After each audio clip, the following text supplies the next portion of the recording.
Hey everybody, and welcome to Restaurant Recipe. Oh, that was jazz hands. Hey. Hey everybody, and welcome to Restaurant Recipe Recreations. I am so excited for this video today because this is my all-time favorite ice cream. Of course, I'm talking about the Cool Britannia ice cream from Ben&Jerry's that went to the Ben&Jerry's graveyard in 1998 and literally broke my heart. I think it was worse than like some of my college breakups. And I'm not really kidding, actually. And for those of you that don't know what the Ben&Jerry's graveyard is, it's this little plot of land that they have up in Vermont at their home office, their headquarters.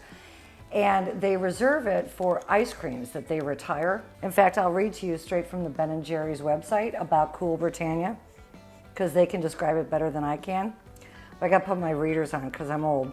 So it reads here, Cool Britannia, vanilla ice cream with strawberries and fudge covered shortbread. It was alive from 1995 to 1998.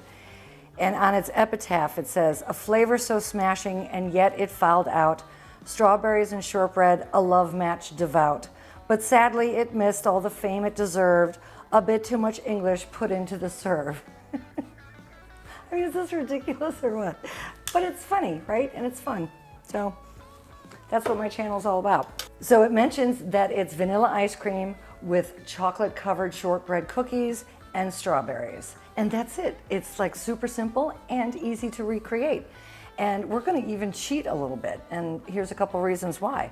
I'm going to start with the base of Ben&Jerry's vanilla ice cream because that is the base of the Cool Britannia ice cream, is vanilla. The biggest reason that we're going to cheat is that by using Ben&Jerry's vanilla ice cream, obviously it's going to taste more like the original version. And the other reason is that a lot of people don't have the ability to make their own ice cream at home. They don't have an ice cream maker or an attachment for their KitchenAid, or they just don't want to go through the time and the effort and the expense of making their own ice cream at home. And so this is a perfect opportunity to just cheat, right? You're going to love it so much better, and it's going to make it super simple in just a few steps.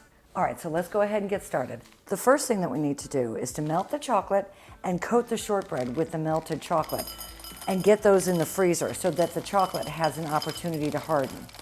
So weigh the chocolate out to about 9 or 10 ounces, which actually comes to be 2.5 cups, and stick this in the microwave in 30-second increments until it's completely melted. Next, line a plate with a piece of parchment paper, and then just lay the shortbread out onto your lined plate. Once your chocolate is completely melted, you want to coat each one of the shortbread on all sides with the chocolate. And be careful because your chocolate's going to be hot, so don't burn yourself. After all of your shortbread have been completely coated in the chocolate, if you feel like you want to do a double dip on the chocolate, then by all means, go ahead and do that. It's just going to add more of the chocolate flavor, which of course is amazing. And now place your chocolate covered shortbread into the freezer until the chocolate completely hardens. The next thing that we're going to do is we're just going to trim and pulse our fresh strawberries.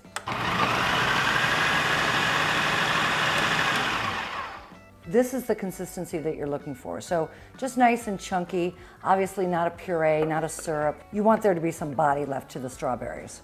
All right, go ahead and set this off to the side.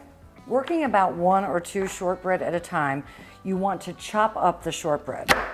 Be careful because they're going to be frozen, so they're going to be a little bit hard, so just be careful when you're using your knife. The original Cool Britannia ice cream had teeny tiny little shortbread pieces that were completely covered in the dark chocolate. I don't know personally where you can find teeny tiny little shortbread cookies.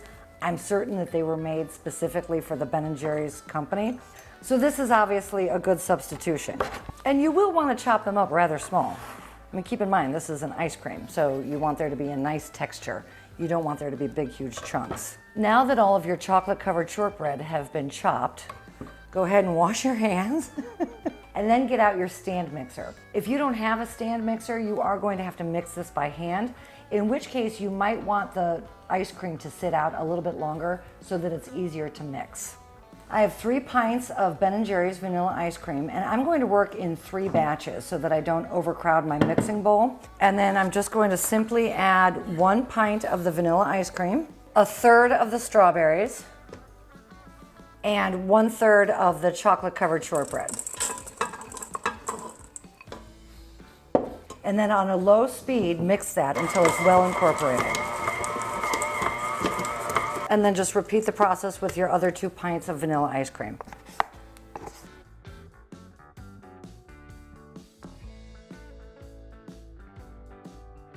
So transfer the ice cream mixture into a container that you would like to store your ice cream in. Now cover this and place this in the freezer until it is completely set before serving. Okay, so the ice cream is all set up, it's frozen, it's perfection. And the way I see it, I've got 2 alternatives. I can either grab a soup spoon and just eat this directly out of the container, which I'm tempted to do, or I can act like a human being and actually eat it out of a dish. Although the size of this dish, this looks like it's about a pint of ice cream right here. About to have my moment of truth. It's perfect. It's perfect. Ben&Jerry's Cool Britannia ice cream has been resurrected from the graveyard. This is exact. All right, my friends, I hope that you're enjoying your summer so far. And until I see you all again, make it an awesome, awesome day. Cheers. I love y'all.